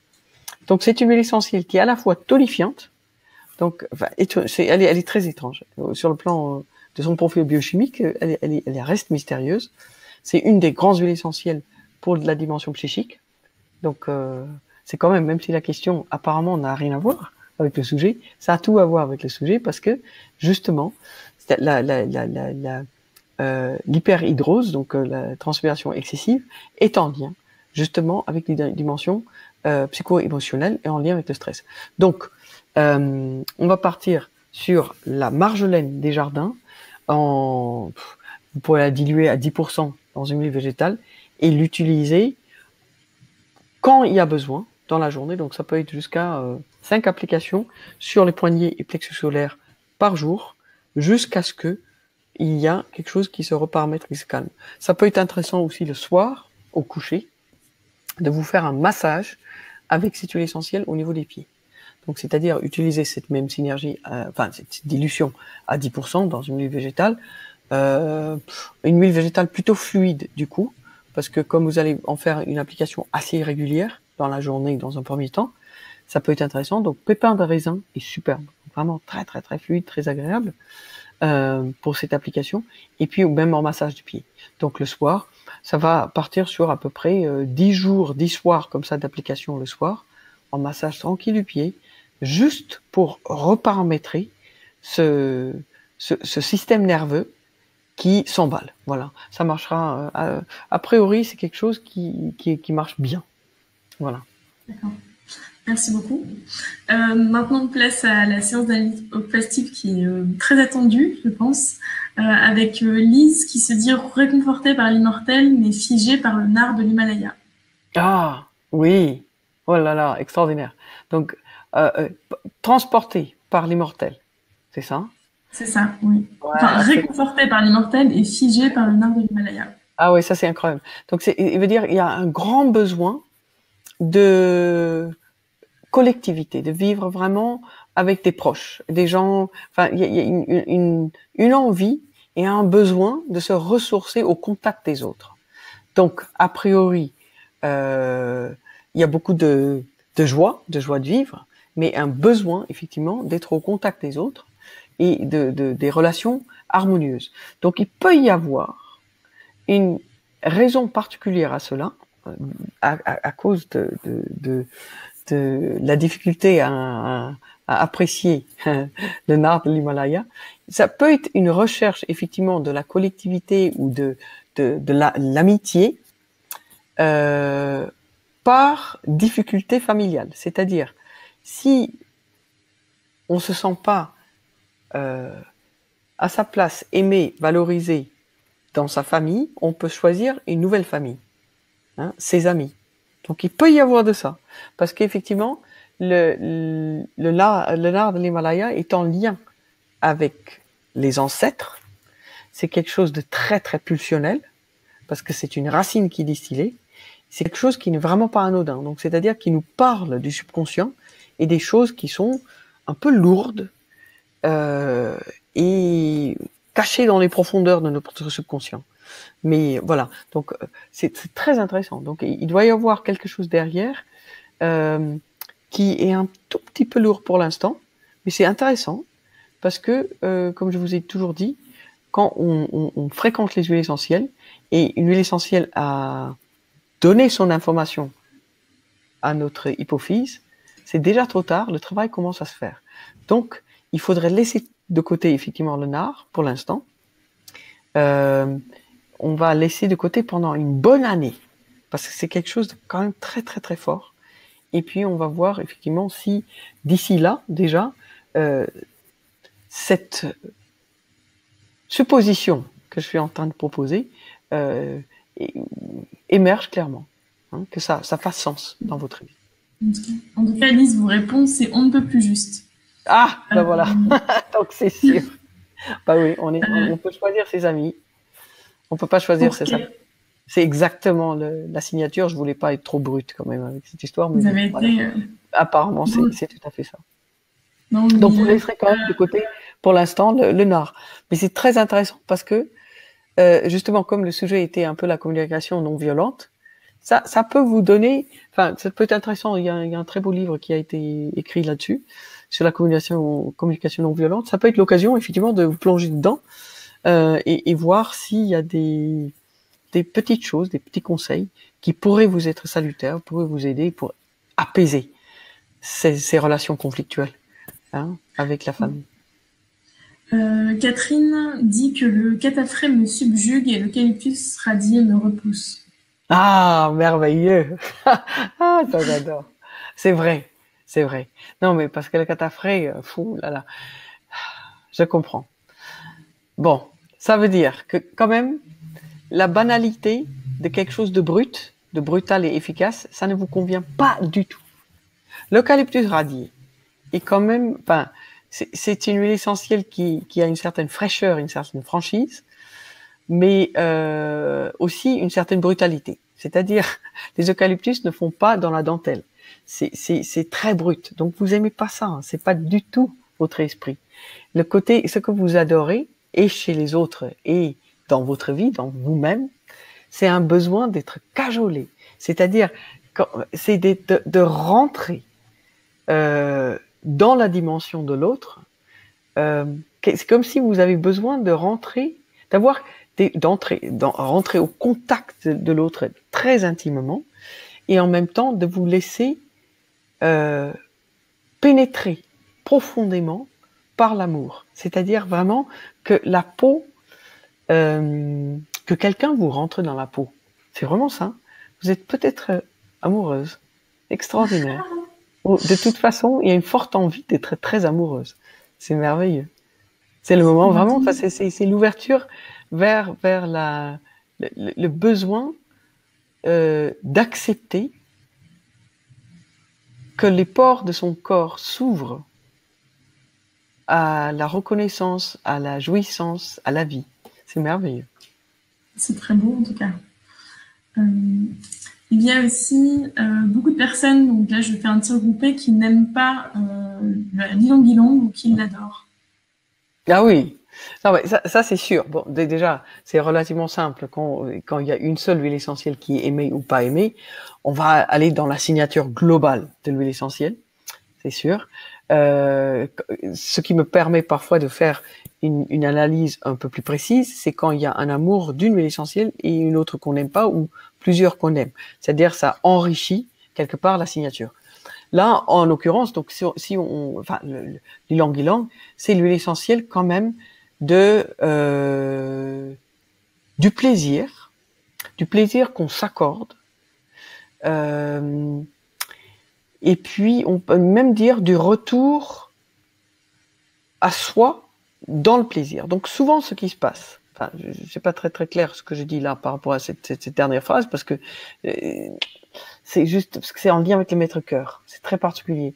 C'est-à-dire, quand on n'aime pas cette huile essentielle, il peut y avoir un refus, effectivement, de la sensualité, globalement, où vous trouvez que, finalement, la sensualité, c'est un piège. C'est quelque chose qui va vous prendre corps et âme, et c'est passionnel, et ça vous fait abdiquer votre pouvoir sur votre raison, d'accord?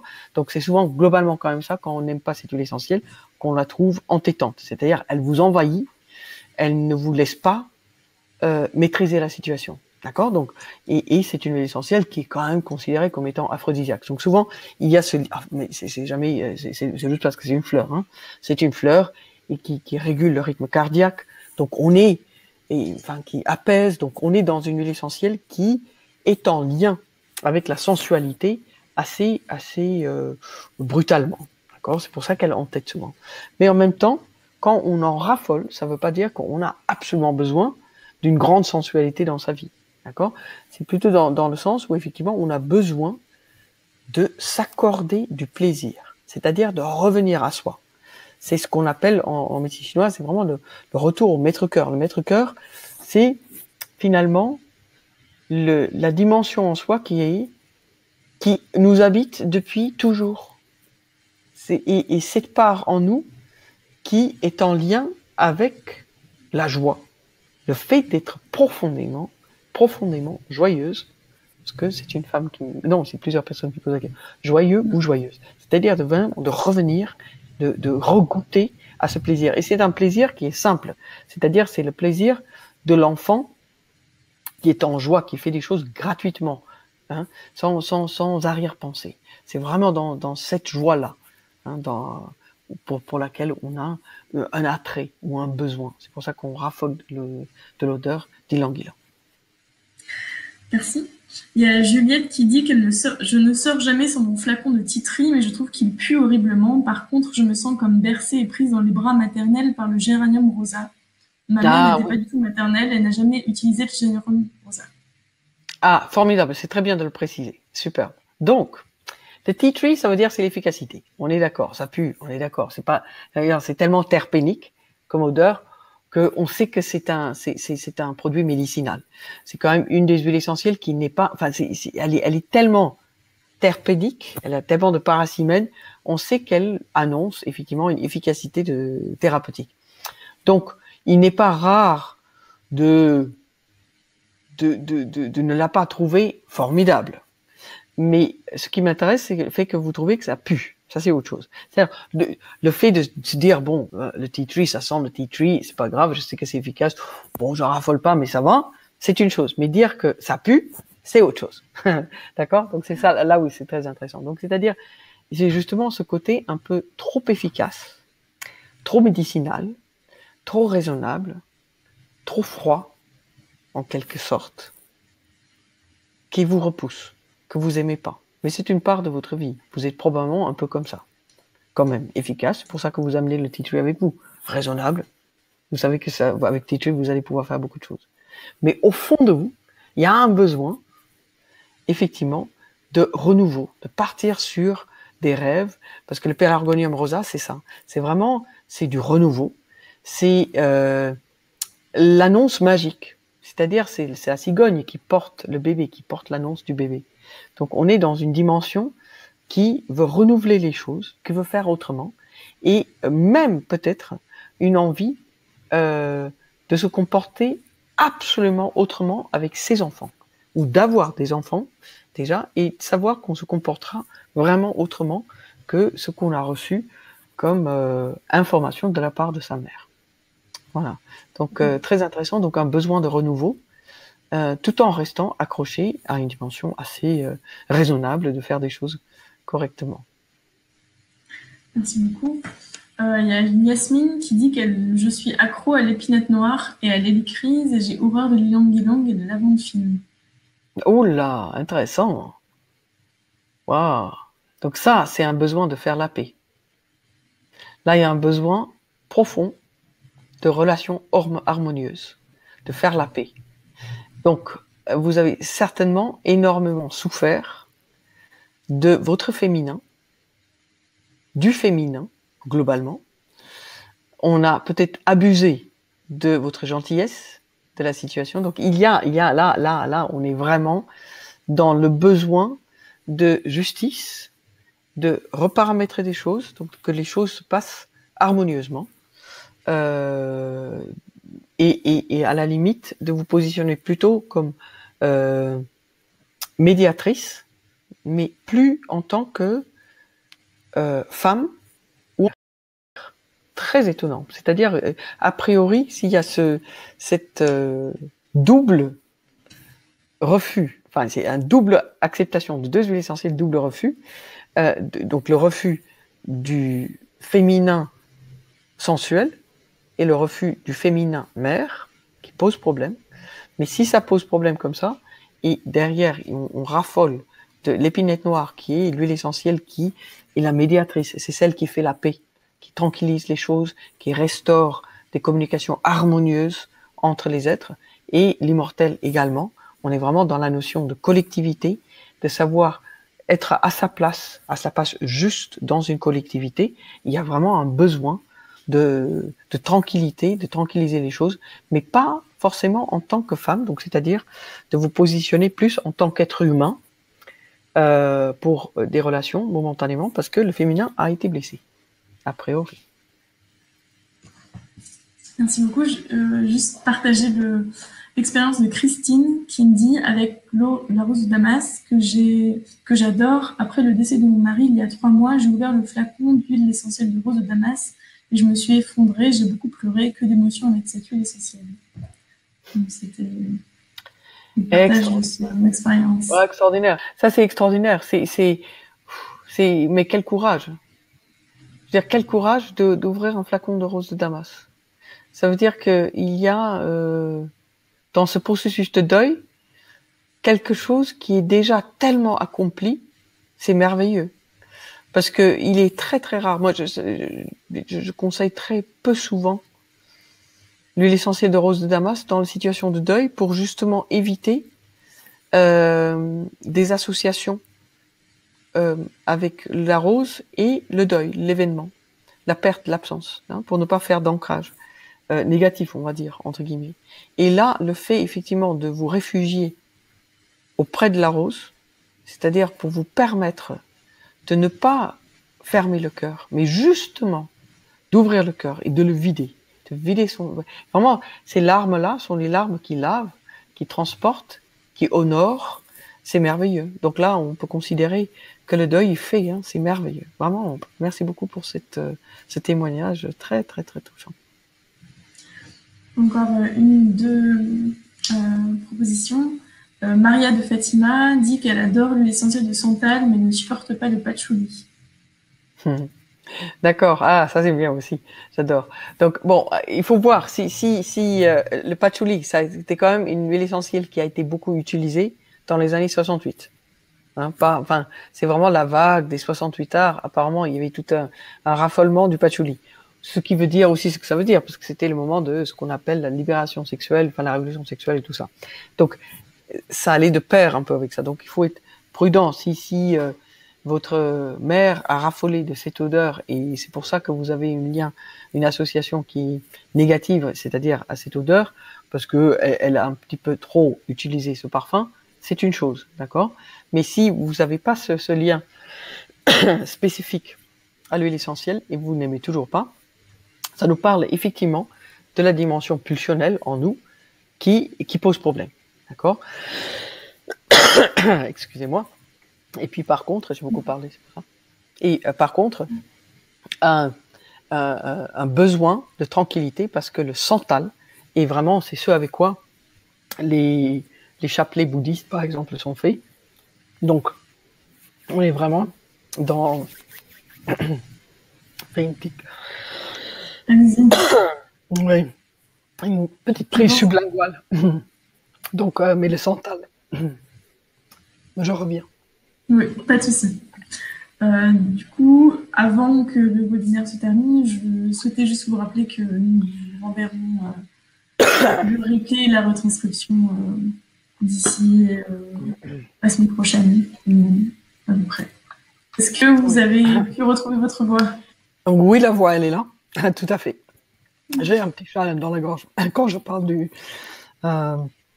santal. Mais le santal blanc ou le santal jaune, c'est vraiment... c'est une plante de soutien. C'est-à-dire, c'est une plante qui considère que c'est par le don qu'on reçoit. Donc, c'est merveilleux. Vous êtes vraiment dans une période, a priori, où vous partez sur l'ouverture de cœur, l'envie de donner librement, et c'est par le don que vous nourrissez votre vie. Donc, c'est vraiment quelque chose d'extraordinaire. Merci beaucoup de nous faire terminer, moi, sans voix. Oui, c'est ça. C'est bon, c'est bon. Elle arrive, c'est bon. J'ai retrouvé la voix. Mais ça, c'est effectivement, je me suis shooté à la camomille noble. Franchement. On en parlait tout à l'heure. Voilà, la camomille noble. Donc, c'est l'huile essentielle de effectivement, du don. C'est merveilleux. Merci. Bon, on va vous laisser retrouver votre voix et votre voix qui nous a dit beaucoup de belles choses ce soir et beaucoup plus que des simples conseils aromathérapeutiques, je trouve. On est allé dans les vrais conseils et je vous en remercie pour ce partage en tout cas. Merci énormément. Merci à tout le monde. C'est toujours un plaisir d'être avec vous. Donc, je tiens à ces webinaires.